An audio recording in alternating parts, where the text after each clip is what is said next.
नमस्कार साथियों, संभव academy Shri Ganganagar online platform पे आपका हार्दिक स्वागत है। मैं के.आर. जानी। देखो साथियों, आज तारीख है 14 फरवरी।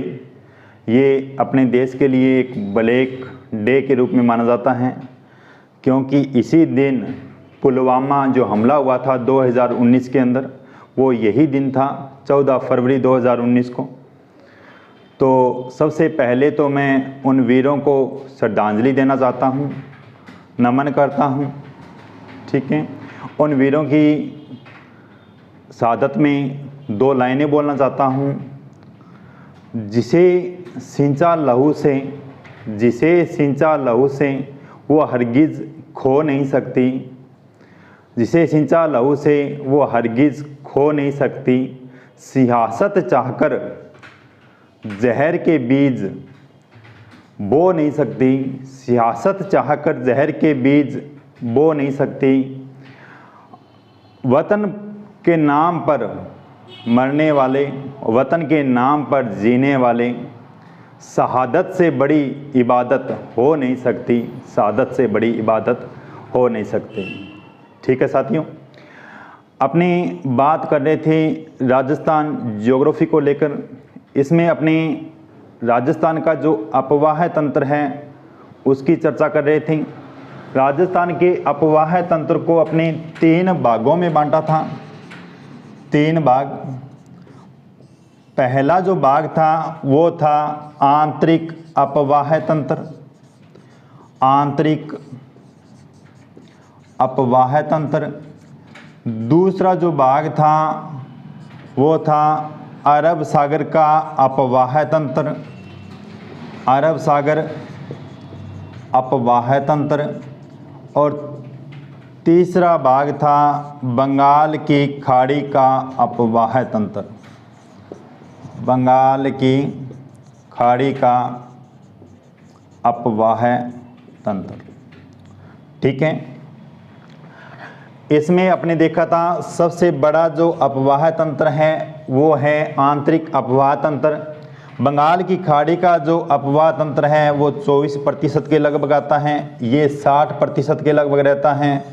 और अरब सागर का जो अपवाह तंत्र है ये लगभग 16% के आसपास रहता है। अपने बात कर रहे थे अरब सागर अपवाह तंत्र, इसकी चर्चा चल रही थी। इसमें अपने लूणी नदी को देखा था जो अजमेर के नाग पहाड़ से निकलती हैं और इसके बाद में नागौर, पाली, जोधपुर, बाड़मेर, जालौर से होते हुए आगे कच्छ के रण में चली जाती हैं। ठीक है, और इस अरब सागर के अपवाह तंत्र को वैसे 2 भागों में बांटा था, एक तो कच्छ की खाड़ी को लेकर और एक खंबात की खाड़ी को लेकर। कच्छ की खाड़ी में एक तो लूणी नदी को बताया मैंने आपको, दूसरी जो नदी रहती है वो रहती है पश्चिमी बनास। इसके बाद में खंबात की खाड़ी की जो मुख्य नदियां हैं वो है माही नदी और दूसरी नदी रहती है साबरमती। ठीक है साथियों, आज अपने बात करेंगे पहले माही नदी। माही नदी तंत्र। तो देखो, माही नदी। ठीक है साथियों, माही नदी कहाँ से निकलती हैं, कौन कौन सी ज़िलों से बहती हैं, कौन कौन सी सहायक नदियाँ हैं इसकी, और कौन सी परियोजना इस पे चल रही हैं, इन सब बातों की चर्चा आज अपने इसमें माही नदी में करेंगे। तो देखो साथियों, थोड़ा मैप के माध्यम से, ये जो अपना स्टेट है वो है मध्य प्रदेश, और मध्य प्रदेश के अंदर यहाँ से एक जिला आता है दार डिस्ट्रिक्ट। ठीक है, और यहाँ है मेहंद झील। गांव का नाम पूछे तो गांव का नाम है सरदारपुरा गांव। सरदारपुरा गांव। यहाँ से एक नदी निकलती है और खांदू, राजस्थान में ये स्थान है खांदू, बांसवाड़ा में राजस्थान में प्रवेश करती हैं और इस तरह से बहती हुई प्रतापगढ़ और बांसवाड़ा, उसके बाद में बांसवाड़ा और डूंगरपुर की सीमा बनाती हुई और यहाँ पे एक गांव है नरवाली, नरवाली से गुजरात में चली जाती हैं, गुजरात में चली जाती हैं और गुजरात में आगे ये खंबात की खाड़ी में चली जाती हैं, खंबात की खाड़ी में। मेहंद झील सरदारपुरा गांव धार डिस्ट्रिक्ट है, मध्य प्रदेश से एक नदी का उद्गम होता है। यह राजस्थान में खांदू गांव बांसवाड़ा के अंदर प्रवेश करती हैं। यदि आपसे पूछा जाए भी राजस्थान में इसका प्रवेश बिंदु तो खांदू गांव है। बांसवाड़ा के बाद में ये प्रतापगढ़ और बांसवाड़ा की थोड़ी सीमा पर होती हुई आगे डूंगरपुर और बांसवाड़ा की सीमा बनाती हुई डूंगरपुर के नरवाली गांव से गुजरात में प्रवेश करती हैं और आगे चलकर ये खंबात की खाड़ी में विलुप्त हो जाती हैं। नदी कौन सी है? माही नदी है। तो देखो साथियों, इसका उद्गम कहाँ से होता है? उद्गम यदि मैं बताऊं तो उद्गम होता है धार जिला, ठीक है, मेहंद झील और सरदारपुरा गांव, सरदारपुरा गांव, ठीक है, मध्य प्रदेश से हैं। राजस्थान में कहाँ प्रवेश करती हैं? राजस्थान में प्रवेश, तो राजस्थान में प्रवेश होता है इसका खांदू गांव में। खांदू गांव है कहाँ? बांसवाड़ा में है, बांसवाड़ा जिला, ठीक है। और राजस्थान से जब ये गुजरात में प्रवेश करती हैं तो उस गांव का नाम है नरवाली गांव, नरवाली डूंगरपुर के अंदर है ये। यहाँ से ये गुजरात में चली जाती हैं और जो विलुप्त होती है, जो इसका एंड पॉइंट है वो रहता है खंबात की खाड़ी, खंबात की खाड़ी, ठीक है साथियों। अब देखो यहाँ से अपने माही नदी को लेके क्वेश्चन पूछे जाते हैं, उनकी साथ साथ अपनी चर्चा करेंगे। पहला क्वेश्चन पूछा जाता है भी ये कौन से जिलों की सीमा बनाती हैं? तो यदि सीमा का पूछा जाए तो सीमा बनाती है ये डूंगरपुर और बांसवाड़ा की, डूंगरपुर और बांसवाड़ा की। ध्यान रखना साथियों, सीमा जो ये नदी बनाती है ये डूंगरपुर और बांसवाड़ा की सीमा बनाती है, ठीक है। इसकी कुल लंबाई है 576 किलोमीटर। कितनी है? 576 किलोमीटर। इसमें से राजस्थान में इसकी जो लंबाई आती है वो रहती है 171 किलोमीटर। ये राजस्थान में इस नदी की लंबाई है, ठीक है।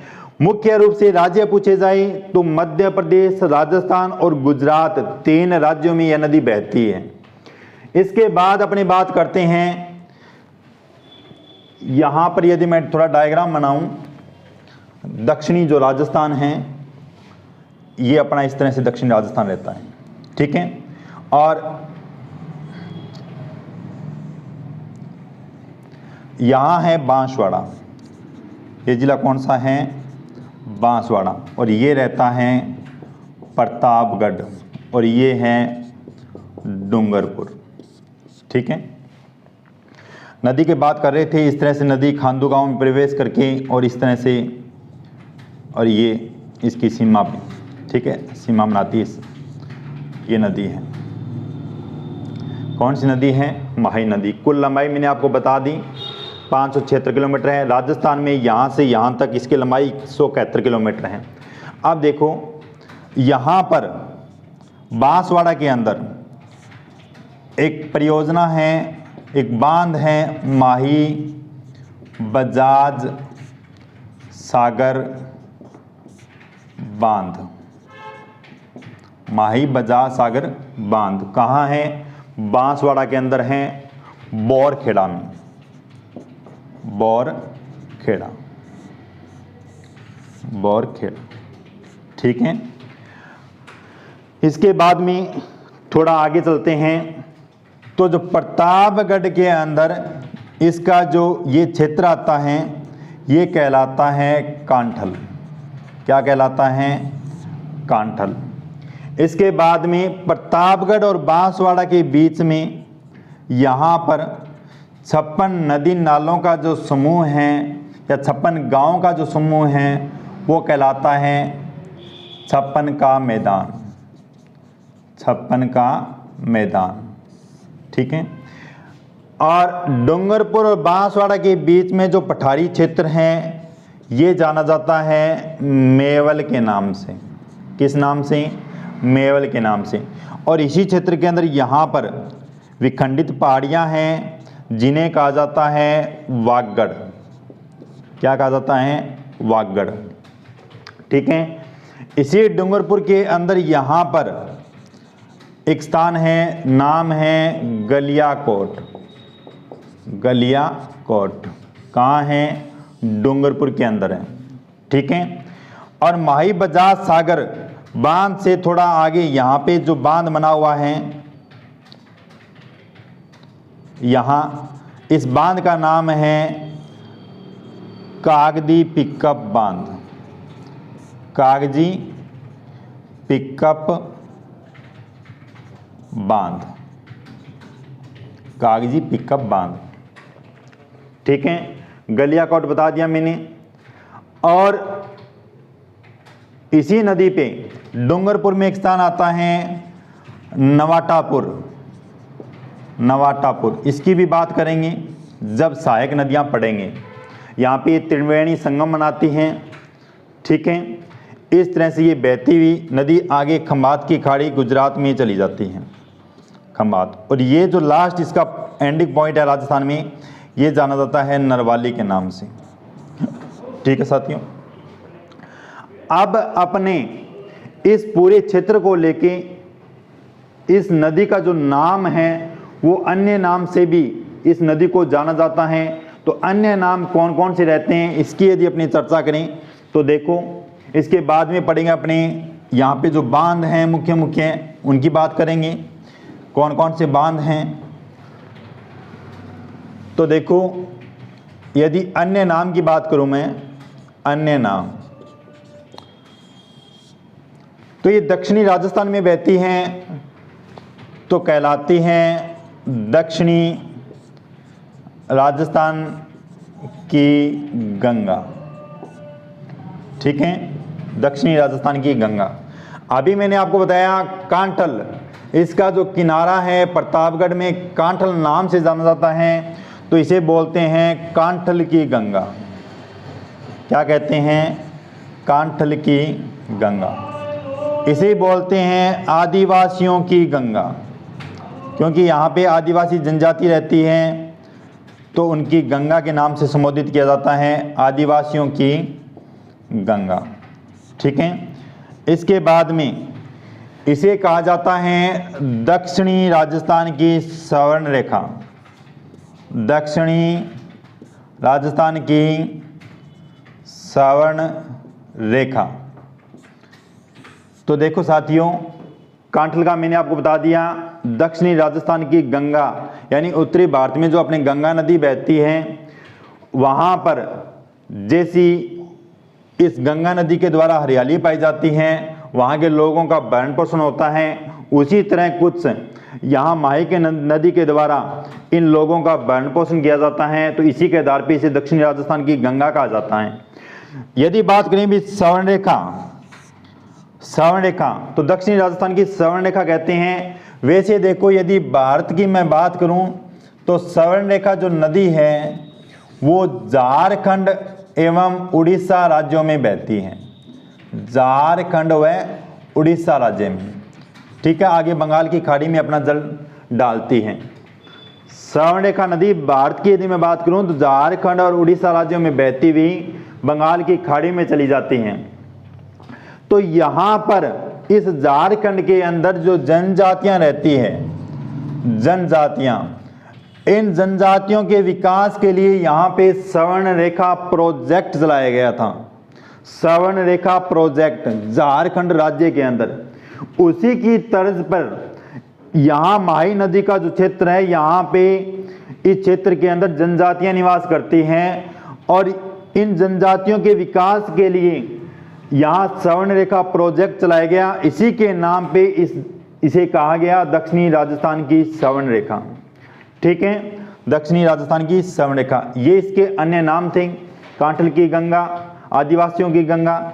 अब देखो इसकी क्या क्या विशेषताएं रहती हैं। विशेषताओं की यदि मैं बात करूं तो देखो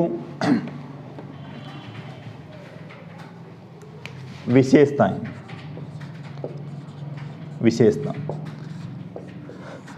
पहली विशेषता, ये राजस्थान में दक्षिणी भाग से उत्तर की ओर जाती हुई आगे पश्चिम की ओर जाती हुई वापस दक्षिण की ओर चली जाती है। ठीक है, यानी दक्षिण से राजस्थान में प्रवेश करने वाली और दक्षिण से वापस निकलने वाली नदी कौन सी है? माही नदी है। दक्षिण से प्रवेश करती है और दक्षिण से वापस निकल जाती है, माही नदी। दूसरी विशेषता, ये आकृति किस तरह से दिखाई दे रही है आपको? यू आकार की, यानी राजस्थान में यू आकार आकृति का निर्माण करने वाली नदी कौन सी है? माही नदी। ठीक है। तीसरी विशेषता, इस माही नदी के प्रदेश को पुष्प प्रदेश के नाम से जाना जाता है। पुष्प प्रदेश, क्योंकि यहाँ इस क्षेत्र के अंदर महुआ के वृक्ष पाए जाते हैं और यहाँ के आदिवासियों के द्वारा महुआ वृक्ष से शराब बनाई जाती है और यहाँ इस शराब के माध्यम से लोग अपना जीवन गुजारा करते हैं, तो इस प्रदेश को पुष्प प्रदेश के नाम से जाना जाता है। महुआ के पुष्प से जो शराब बनती है। ठीक है। यदि इसके बाद अपनी बात करें तो माही नदी राजस्थान में कर्क रेखा को 2 बार काटती है। कर्क रेखा को 2 बार काटने वाली नदी कौन सी है? माही नदी है। कर्क रेखा गुजरती है इस तरह से। ठीक है, तो एक बार यहाँ से काटती है, दूसरी यहाँ से। कर्क रेखा को 2 बार काटने वाली नदी। अब यदि आपसे यह पूछा जाए भी, ये भी पूछ सकता है भी कर्क रेखा जिस नदी को 2 बार काटती है वहां कर्क रेखा किस आकृति का निर्माण करती है? तो ये आकृति कैसी दिखाई दे रही है आपको? A for Apple. A for Apple. जब इस कर्क रेखा इसको काटती है तो ए का निर्माण करती है। 2 बातें बताई हैं। माही नदी को 2 बार काटने वाली कौन सी रेखा है? कर्क रेखा। ठीक है, कर्क रेखा के काटने के बाद में इसकी आकृति कैसी हो जाती है? ए अक्षर के समान हो जाती है। ठीक है, यहाँ से कुछ वर्ल्ड की नदियाँ हैं, जैसे ये अपनी पूरी पृथ्वी है, यहाँ से गुजरती है भूमध्य रेखा। ठीक है, ये है 23.5 डिग्री उत्तरी अक्षांश, जिसे कर्क रेखा के नाम से जानते हैं। ये है 23.5 डिग्री दक्षिणी अक्षांश, जिसे मकर रेखा के नाम से जानते हैं। इन तीनों रेखाओं को लेकर जो नदियां काटती हैं क्वेश्चन पूछा जाता है। तो देखो, कर्क रेखा को काटने वाली नदी है माही नदी। कौन सी नदी है? माही नदी। ठीक है, भूमध्य रेखा को 2 बार काटने वाली नदी तो कौन सी है? नदी रहती है कांगो, या कह सकते हो जायरे नदी। कांगो या जायरे नदी जो भूमध्य रेखा को 2 बार काटती हैं। और मकर रेखा को 2 बार काटने वाली नदी कौन सी है? लिम्पोपो नदी। लिम्पोपो नदी। दोबारा बता देता हूँ, माही नदी कर्क रेखा को 2 बार काटती हैं, कांगो या जायरे नदी भूमध्य रेखा को 2 बार काटती हैं, और मकर रेखा को 2 बार काटने वाली नदी कौन सी है? लिम्पोपो नदी है। ठीक है, बता दिया मैंने। यू आकृति में बहती है, राजस्थान में यू अक्षर का निर्माण करती है। कर्क रेखा के काटने के बाद में ये एक ही आकृति में बहती हैं, ए आकृति का निर्माण करती हैं। और माही नदी का जो प्रदेश है वो पुष्प प्रदेश के नाम से जाना जाता है, क्योंकि यहाँ पर जनजातियाँ जो रहती हैं वो महुआ के पुष्प से शराब बनाती हैं और दक्षिण से राजस्थान में प्रवेश करती है। उसके बाद में उत्तर से पश्चिम की ओर बहकर वापस दक्षिण की ओर चली जाती है, तो नदी रहती है माही नदी। ठीक है, ये इसकी कुछ विशेषताएं थी। अब अपनी बात करते हैं भी इसमें बांध कौन कौन से हैं। यदि मैं बांध की बात करूं तो बांध कौन कौन से रहते हैं? तो देखो, बांध। पहला मैंने आपको बताया माही बजाज सागर बांध। ठीक है, ये जमनालाल बजाज के नाम पे इस बांध का नाम रखा गया था, माही बजाज सागर बांध।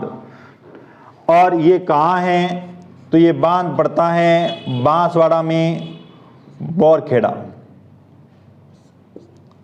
बांसवाड़ा के अंदर, बांसवाड़ा में। इस बांध से सर्वाधिक जो लाभ प्राप्त होता है वो भी बांसवाड़ा जिले को होता है।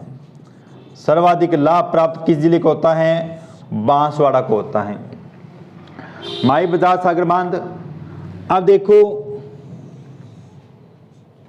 इस बांध का जो निर्माण किया गया था वो किया गया था 1983 के अंदर, 1983 में। और इस बांध का जो उद्घाटन किया गया था वो किया गया था श्रीमती इंदिरा गांधी के द्वारा, इंदिरा गांधी के द्वारा। और इसकी सबसे बड़ी विशेषता, ये राजस्थान का सबसे लंबा बांध माना जाता है। राजस्थान का सबसे लंबा बांध, राजस्थान का सबसे लंबा बांध, लंबाई रहती है 3109 मीटर। राजस्थान का सबसे लंबा बांध। यहां से यदि आपको पूछा जाए भी भारत का सबसे लंबा बांध कौन सा है, तो वो बांध रहता है हीराकुंड बांध। हीराकुंड बांध कहाँ है, उड़ीसा राज्य में है। किस नदी पे है, तो ये है महानदी पे, जो छत्तीसगढ़ से निकलती है। हीराकुंड बांध भारत का सबसे लंबा बांध है। ठीक है, माही बजाज सागर बांध बांसवाड़ा जिले में है, बोरखेड़ा। और सर्वाधिक जो लाभ होता है वो बांसवाड़ा को प्राप्त होता है। 1983 में निर्माण किया गया था, श्रीमती इंदिरा गांधी के द्वारा इसका उद्घाटन किया गया था। राजस्थान का सबसे लंबा बांध है, इसकी लंबाई रहती है 3109 मीटर। ठीक है, इसके बाद अपने बात करेंगे दूसरा जो बांध रहता है वो कागदी पिकअप बांध, कडाना बांध। ठीक है, बात करते हैं अपनी दूसरा जो बांध रहता है वो है कडाना बांध, गुजरात में है। और बांसवाड़ा के अंदर ही है एक बांध और, कागदी पिकअप बांध। कागदी पिकअप बांध लोकेशन कहाँ है, बांसवाड़ा, बांसवाड़ा के अंदर ही है ये। इसकी मुख्य विशेषता देखो, ये बांध पड़ता है यहाँ पे, कागदी पिकअप बांध। ठीक है, और इस बांध से दो नहरें निकाली गई हैं, एक तो इसके दाहिने भाग से यहाँ से, और एक इसके बाएं भाग से। दाहिनी भाग से जो नहर निकाली गई है, दाएं भाग से वो है भिखाबाई सागवाड़ा नहर, भिखाबाई सागवाड़ा नहर। और बाएं भाग से जो नहर निकाली गई है, बायां भाग, वो नहर है आनंदपुर भूकिया, आनंदपुर भूकिया नहर। ठीक है, भिखाबाई सागवाड़ा नहर, इसके माध्यम से जो सिंचाई होती है वो डूंगरपुर जिले में होती है। ठीक है, भिखाबाई सागवाड़ा नहर डूंगरपुर जिले की मुख्य नहर है। कागदी पिकअप बांध से निकाली गई है और इसके दाएं भाग से निकाली गई है माही नदी के। ठीक है, दूसरी बात करें बायां भाग, यहां से आनंदपुर भूकिया नहर निकाली गई है जो बांसवाड़ा जिले में है। यदि अपनी बात करें भी राजस्थान में सर्वाधिक सोने के जो भंडार हैं वो कहां पाए जाते हैं, तो ये क्षेत्र रहता है आनंदपुर भूकिया, बांसवाड़ा के अंदर। बांसवाड़ा के अंदर सोने के भंडार, सोने के भंडार। राजस्थान में सर्वाधिक सोने के भंडार आनंदपुर भूकिया के अंदर हैं। यहाँ पे खान है जगतपुरा, वहां से निकाला जाता है। और बांसवाड़ा। और ये जो सोना निकाला जाता है यहाँ, ये कंपनी है ऑस्ट्रेलिया की, ऑस्ट्रेलिया की कंपनी है इंडो गोल्ड के द्वारा, इंडो गोल्ड के द्वारा। दोबारा बता देता हूं, कागदी पिकअप बांध यानी माही बजाज सागर जो परियोजना है उसके सेकंड चरण में इसका निर्माण किया गया था। ये बांसवाड़ा के अंदर है। दाएं भाग से जो नहर निकालेगी ये भिक्खाबाई सागवाड़ा नहर, जो डूंगरपुर जिले को सिंचाई सुविधा उपलब्ध करवाती है। और बाएं भाग से जो नहर निकाली गई है वो नहर है आनंदपुर भूकिया नहर, मुख्यतः बांसवाड़ा जिला। और यहाँ आनंदपुर भूकिया के अंदर एक खान है जगतपुरा, वहाँ से सोने के भंडार, ठीक है, सर्वाधिक राजस्थान में सोने के भंडार है यहाँ पे। और यहाँ से सोने का जो उत्खनन किया जाता है वो इंडो गोल्ड कंपनी के द्वारा किया जाता है। ये कंपनी किस देश की है? तो कंपनी है ऑस्ट्रेलिया की, ठीक है साथियों। इसके बाद में तीसरा जो बांध है वो बांध है कडाणा बांध। कहाँ है? गुजरात में। उसकी आपको लोकेशन ही ध्यान में रखनी है। तीसरा जो बांध है कडाणा बांध, कडाणा बांध कहाँ है? गुजरात के अंदर है, ठीक है। मुख्य रूप से 3 बांध पड़े अपने। पहला पड़ा माही बजाज सागर बांध, दूसरा कागदी पिकअप बांध, और गुजरात के अंदर है यहाँ महिसागर के अंदर कडाणा बांध, ठीक है, गुजरात के अंदर। अब अपने आगे बात करते हैं। इस तरह से दक्षिणी अपना राजस्थान है और ये क्षेत्र बांसवाड़ा का है, बांसवाड़ा। और ये जो नदी है वो इस तरह से, इस तरह से, ठीक है।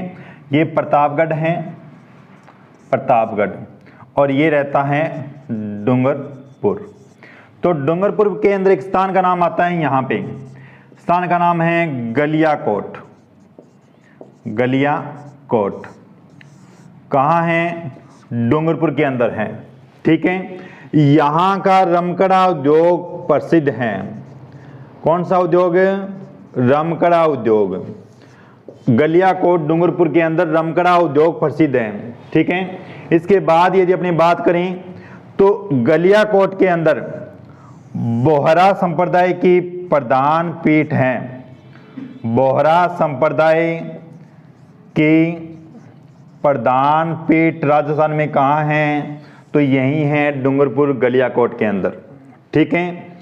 इसी नदी के किनारे डूंगरपुर में यहाँ पे सैयद फखरुद्दीन मजार, सैयद फखरुद्दीन की मजार भी है, सैयद फखरुद्दीन की मजार भी है। कहाँ है? डूंगरपुर के अंदर, ठीक है। इसके बाद में देखो यहाँ पर एक स्थान का नाम है, बताया था नवाटापुर, नवाटापुर। आसपुर तहसील है, आसपुर तहसील। यहाँ 3 नदियों का त्रिवेणी संगम है, 3 नदियां आकर मिलती हैं। तो एक तो देखो प्रतापगढ़ से आती हैं, नदी का नाम है जाखम नदी, जाखम नदी, ठीक है। दूसरी नदी उदयपुर से आती है, नदी का नाम है सोम नदी। ये तीनों नदी माही, जाखम नदी, सोम नदी, माही, तीनों जिस स्थान पे मिलती है वो स्थान है डूंगरपुर के अंदर, नवाटापुर, आसपुर तहसील के अंदर। और इसे ही जाना जाता है बेणेश्वर धाम के नाम से, बेणेश्वर धाम के नाम से। और यहाँ पे बेणेश्वर मेला बढ़ता है। कब बढ़ता है? माघ पूर्णिमा को बढ़ता है, माघ पूर्णिमा को। इस मेले को आदिवासियों का कुंभ कहा जाता है। बेणेश्वर मेला आदिवासियों का कुंभ कहलाता है, बेणेश्वर मेला। इसका आयोजन कब होता है? माघ पूर्णिमा को होता है। जगह कौन सी है? नवाटापुर, आसपुर तहसील। और देखो साथियों, यहीं पे इसी स्थान पे संत मावजी के द्वारा शिवलिंग का निर्माण किया गया। शिवलिंग, शिवलिंग, और यह भारत का एकमात्र खंडित शिवलिंग है, खंडित शिवलिंग। संत माऊजी के द्वारा शिवलिंग, और यह खंडित शिवलिंग है, और भारत का एकमात्र खंडित शिवलिंग की जो पूजा की जाती है वो यहीं की जाती है, नवाटापुर में। खंडित शिवलिंग की पूजा, शिवलिंग की पूजा। बात आई क्या समझ में? दोबारा बता देता हूं। पहले पढ़ा आपने माही बजाज सागर कागदी पिकअप बांध, इसके बाद में पढ़ा गलियाकोट को रमकड़ा उद्योग फेमस है, यहाँ का बोहरा संप्रदाय के प्रधान पीठ हैं, ठीक है। इसके बाद में गुजरात के अंदर कडाना बांध पड़ा, और इसके बाद जो अपनी चर्चा की वो चर्चा की त्रिवेणी संगम की, सोम नदी, और यहाँ से प्रतापगढ़ से निकल के आती है जाखम नदी, और माही नदी जिस स्थान पे मिलती है त्रिवेणी संगम बनाती है, स्थान रहता है नवाटापुर, आसपुर तहसील है। और यहीं पे संत माऊजी के द्वारा शिवलिंग का निर्माण किया गया, और यहाँ पे खंडित शिवलिंग की पूजा की जाती है। भारत का एकमात्र मंदिर है जहाँ खंडित शिवलिंग की पूजा की जाती है, ठीक है। और इसी स्थान को बनेश्वर धाम के नाम से जाना जाता है। बनेश्वर मेला लगता है, कब लगता है? माघ पूर्णिमा को लगता है। अब देखो बात करते हैं माही बजाज सागर परियोजना। माही बजाज सागर परियोजना बांध की बात कर चुके हैं, थोड़ा सा माही बजाज सागर परियोजना के बारे में बता देता हूं, जो उसी बांध पे बनी हुई है। माही बजाज सागर परियोजना, माही बजाज सागर परियोजना, ये देखो दो राज्यों की संयुक्त परियोजना है। कौन कौन से राज्य हैं? एक तो है राजस्थान, दूसरा है गुजरात। राजस्थान की इसमें हिस्सेदारी है 45%, और गुजरात की हिस्सेदारी है 55%। बट ध्यान में रखना भी माही बजाज सागर परियोजना से जो विद्युत का उत्पादन किया जाता है, जो विद्युत का उत्पादन किया जाता है उसका 100% भाग राजस्थान को प्राप्त होता है। यानी जो विद्युत यहां से प्राप्त की जाती है वो पूर्ण रूप से राजस्थान को ही प्राप्त होती है, 100% भाग रहता है इसमें। और ये क्वेश्चन बहुत बार परीक्षाओं में पूछा जाता है भी ऐसी कौन सी जल विद्युत परियोजना है जो राजस्थान का 100% अधिकार रखती है, तो वो है माही बजाज सागर जल विद्युत परियोजना, ठीक है। इसकी सहायक नदियां वो बात करेंगे अपने कल की क्लास में भी, कौन कौन सी सहायक नदियां हैं, कहां से निकलती हैं, इनकी सबकी चर्चा अपने कल की क्लास में करेंगे। आप हमारे संभव एकेडमी श्री गंगानगर के YouTube चैनल को सब्सक्राइब करें, लाइक करें और शेयर करें। Thank you.